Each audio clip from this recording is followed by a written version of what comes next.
हे बघा, मी माझ्या मैत्रिणीच्या घरी गाजर बीटचं ज्यूस पीत आहे. आवळा पण घातलेला आहे बरं. अद्रक, हळद, ओली हळद.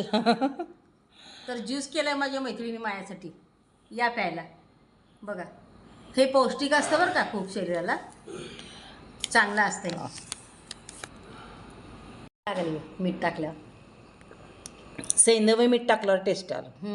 छान लागायला, मस्त लागायला ज्यूस. नेहमीच करते म्हणा मी.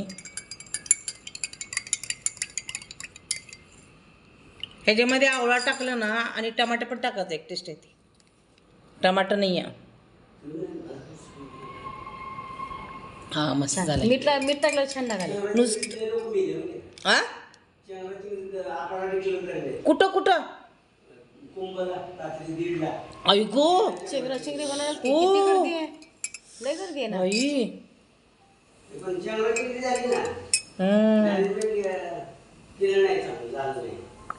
बघा कुंभमेळ्याला किती पण प्लॅनिंग करू दे, गर्दी असली की असं होतंय. चेंगराचेंगरी झाली कुंभमेळ्यामध्ये. किती तर लोक गेली म्हणे, मेली म्हणे. सरकारनं तर किती काय करायचं सांगा. कुंभमेळ्याला आपण काय करतो, आपण पवित्र नदीमधून स्नान करायला जातो ना, आपला जीव धोक्यात. नाही बरोबर आहे ते. अजून तुम्ही जिवंत राहिला तर नदीत त्या जाऊन आंघोळ करू शकता ना. सरकारनं तर किती नियोजन करत एवढं. अरे एवढे लोक, सरकार तरी काय 50 करोड लोक आलेत म्हणे. जाऊ दे, चला तुम्ही सुरक्षित राहा,